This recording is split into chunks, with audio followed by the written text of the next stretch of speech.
Ассалому алайкум, дӯстони азиз. Умедворам, ки ҳамаи шумо хуб ҳастен, сиҳату саломат ҳастен. Пешаи оғоз кардани наворам ба шумо тамоми хушиҳои зиндагиро таманно мекунам. Бигузор ки дар ҳар куҷое ки бошен, сарбаланд бошен, хонобод бошен.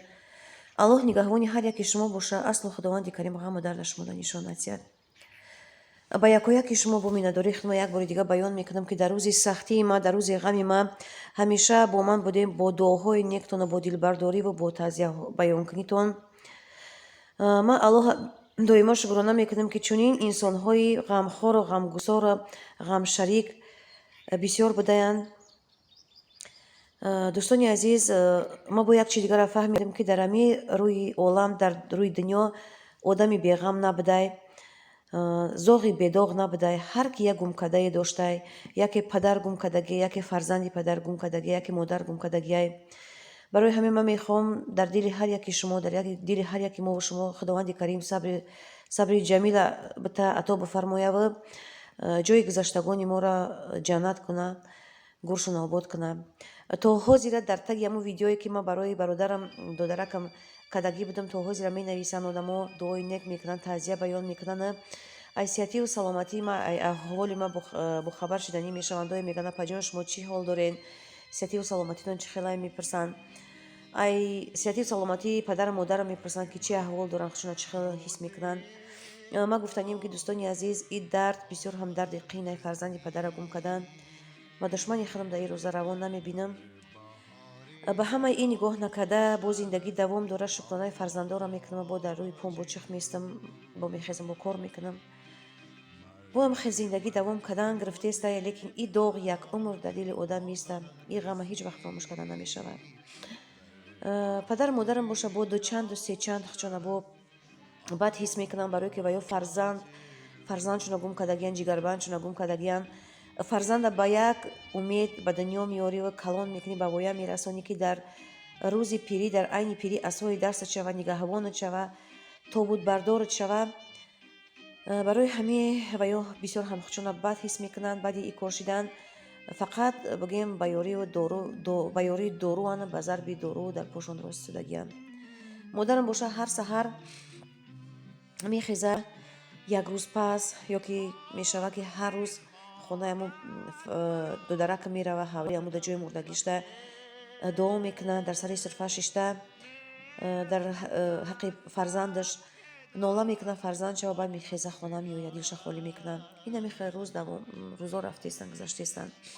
модарам як рӯз мерава, ҳамин 3-4 рӯз пеш буд, намедонам чанд қашид ки мерава, мебина ки ҳамун қотило дар ҳамун кӯча гаштестанд озодона. паси ҳамин рӯз бисёр ҳам худша бад ҳис мекунад, чам давлениш баланд мешавад, барое ки мега чӣ хел ку мега адолатмандӣ, мега ку мега ҳақиқат, ки мега ки фарзанди ман дар таги хоки хунук ховай, мегава ин қотило бошанд дар рӯи дунёи рӯшан гаштестанд. гуфта бисёр ҳамучам аҳволаш бад мешава. ҳамун рӯз бо як пош дар милисахона, як пош дар прокуратура ҳамин хел гаштай. ин ҳамин хел дӯстони азиз, намедонам хай қотилоро ҳамун 3 рӯз маҳкам мекунанд, ҳамун рӯзи воқеа меқапаншона, баъди 3 рӯз бо озодида ҳуйшон мекунанд. ва як гуфтае ки ва ё да статьяи хулиганства задагияна, ҳуйшон кардагияна. статьяи хулиганства, ман намедонам чӣ хел статьяи хулиганства мезанад. статьяи хулиганства ин худаш як уголовни дела нест, просто як правонарушение.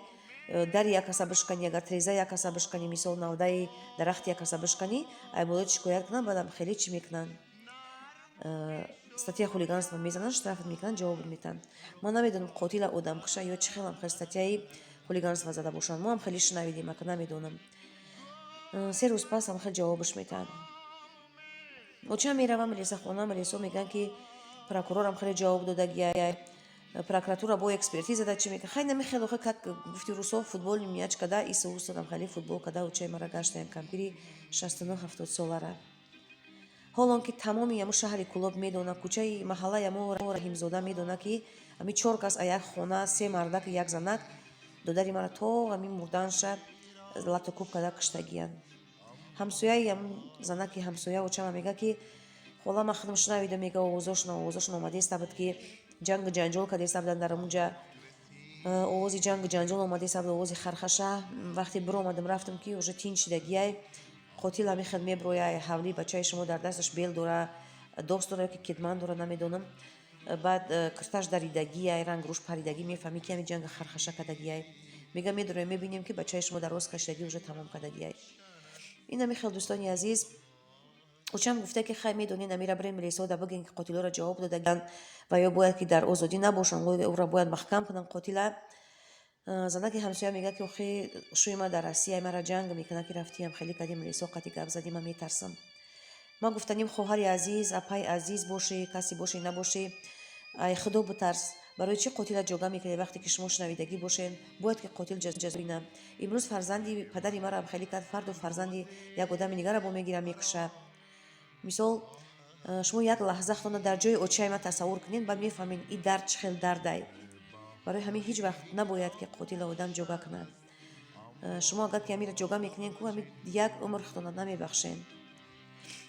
барои ҳамин дӯстони азиз намедонам қадр қимати одамизод чанд қай дар Кӯлоб дар шаҳри Кӯлоб дар Тоҷикистон ин ҳамихел қотилое ки одам куштагианд бо ваҳшоният дар озодиё зинда гаштаистанд. акн намедонам ора чӣ хелшон мекунанд намекунанд ба як гуфтае ки билет доранд гирифта Россия омаданиянд. ин ҳамихел дӯстони азиз ин рӯзе ки ба сари ма худованди карим омад ма ба душмани худам раво намебинам. худованди карим ҷазои қотилоро худаш бита якумш ки мо овора ба Аллоҳ таоло меспорем. баъд бо мехоҳем ки дар назди қонун ҳам ҷавоб биданд барое ки ҳар вақте ки ягон кас меояд хонаи мо медроя мега ки бачаи шумо дар таги хоки хунук ховаи қотило дар озодӣ гаштаистанд як ханҷара бо гӯё ки дар дили падару модари ма ҳар бор мехел мезананд. ин ҳамихел дӯстони азиз дар Россия агар мисол як одама не мисол животне агар ҳайвона мисол пишакай сагай ту бикушӣ агар ку мебаранд сразу мебаранд мешунонанд дела ҳӯй мекунанд уголовни дела турмаи срокай уже на ин ки бикушӣ агар ҳамхел азобу ти ҳайвона ку мебаранд уже делат ҳӯй мекунанд дела мекушоянд мебаранд турмат мекунанд. дар Тоҷикистон одам қадр қимат надошта вақте ки одам мебарад сразу ҳамаи гуноҳро занашида қалаи одами мурдагӣ бор мекунед.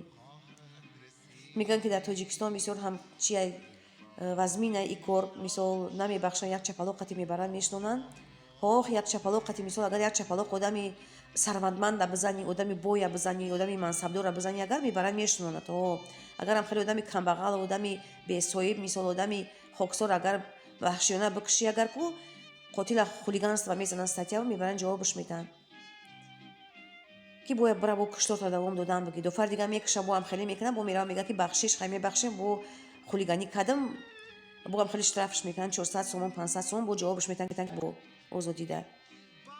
ин ҳамихел дӯстони азиз ҳамихел чора намебинанд дар Тоҷикистон ки баъд одамо дигар ноилоҷ мемонанд хичон мераванд баъд бо қасос мегиранд бо ҳам хеле куштор бо бисёр мешавад.